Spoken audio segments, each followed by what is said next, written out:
Halo teman-teman, kali ini saya akan menjelaskan mengenai total protein.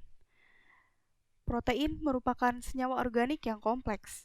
Molekul protein mengandung karbon, hidrogen, oksigen, nitrogen, sulfur, dan fosfor.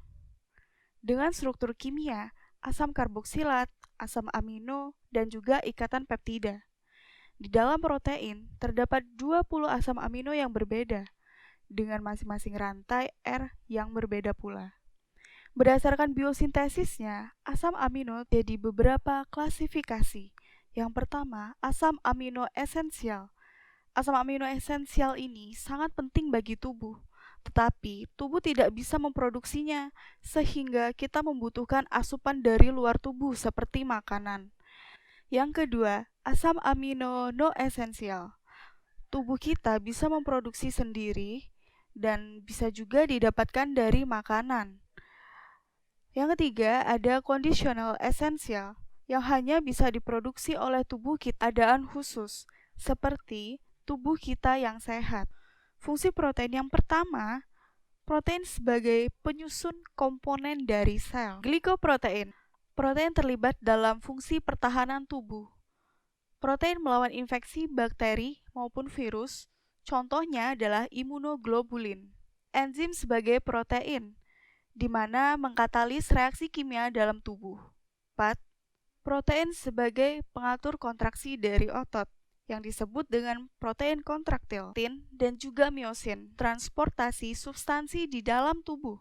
Contohnya, hemoglobin sebagai porter terhadap oksigen. Panan, seperti ferritin. Protein terlibat dalam beberapa ekspresi gen. Mereka mengontrol ekspresi gen dan juga translasi. Contohnya adalah histon. Selanjutnya, kita akan membahas mengenai dasar-dasar kimiawi dari protein, yang mana protein memiliki beberapa sifat, seperti protein memiliki berat molekul yang besar. Protein adalah koloid di alam. Protein mempunyai ukuran partikel yang besar, dan beberapa jenis protein larut dalam pelarut yang berbeda-beda, memiliki beberapa bentuk yang berbeda, dan beberapa protein menghasilkan asam amino pada hidrolisis. Dan yang terakhir, protein bekerja sebagai buffer. Klasifikasi protein sendiri bisa diklasifikasikan berdasarkan komposisi, solubilitas, struktur, bentuk. Komposisinya, protein diklasifikasikan menjadi sederhana, konjugasi, dan juga derivat. Yang sederhana contohnya adalah albumin, tripsin, kemotripsin, pepsin, dan juga insulin. Hanya terbentuk dari asam amino.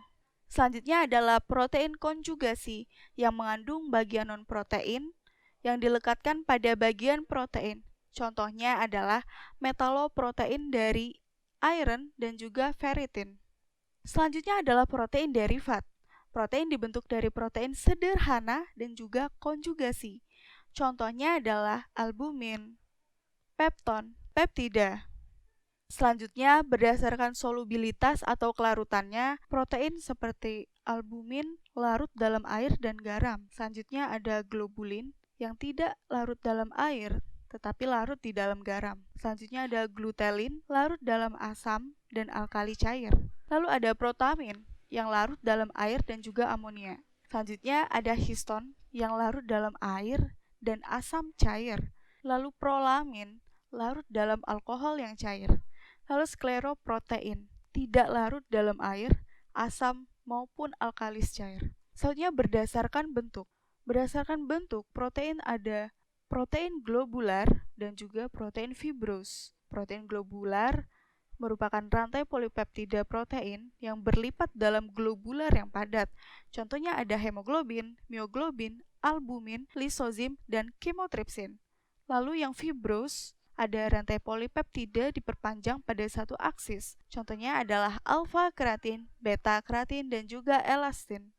Selanjutnya, kita akan membahas mengenai metabolisme dari protein. Protein bisa didapatkan dari makan makanan seperti daging, yang mana pada daging tersebut tersusun atas protein-protein. Sumber protein yang telah kita makan masuk ke mulut dan masuk melalui esofagus dan pada akhirnya masuk ke lambung. Di lambung terjadi proses pencernaan protein secara kimiawi.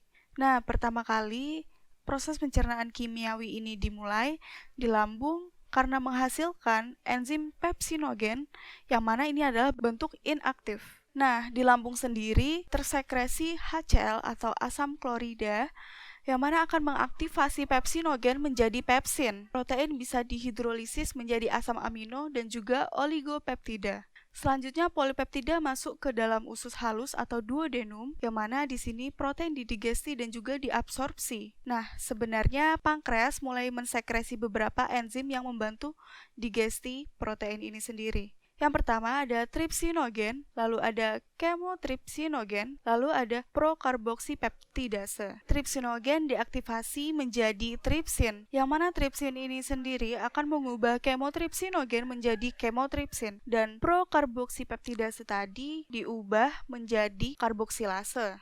Enzim tersebut akan memecah polipeptida menjadi peptida yang kecil. Setelah itu, di enterosit terdapat brush border yang akan merubah peptida menjadi rantai yang pendek atau disebut juga asam amino. Asam amino ini akan masuk ke enterosit melalui kotranspor. Asam amino diubah menjadi yang paling kecil lagi oleh enzim peptidase intrasel dan pada akhirnya asam amino baru bisa berdifusi ke kapiler atau pembuluh darah. Dalam proses ekskresi, metabolisme asam amino pada umumnya terjadi di hepar juga dan diekskresikan dalam bentuk urea melalui beberapa proses. Yang pertama adalah proses transaminasi, yang mana mengubah asam amino menjadi asam alfa-ketoglutarat yang dikatalis oleh transaminase. Dalam proses deaminasi, yang mana asam amino tidak mengalami deaminasi secara total. Nah, contoh asam amino yang mengalami proses deaminasi adalah glutamat,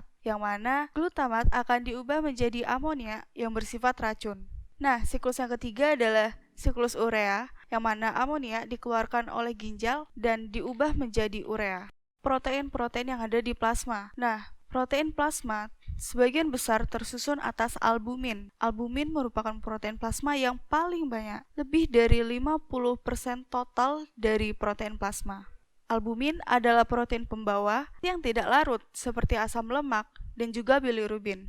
Albumin juga berfungsi mempertahankan cairan di dalam pembuluh darah di jaringan. Proses ini disebut dengan tekanan osmotik. Yang kedua adalah globulin. Dalam plasma memiliki fungsi yang bervariasi, dan globulin sendiri terbagi menjadi 4 fraksi, yaitu alfa-1 globulin, alfa-2 globulin, beta globulin, dan gamma globulin.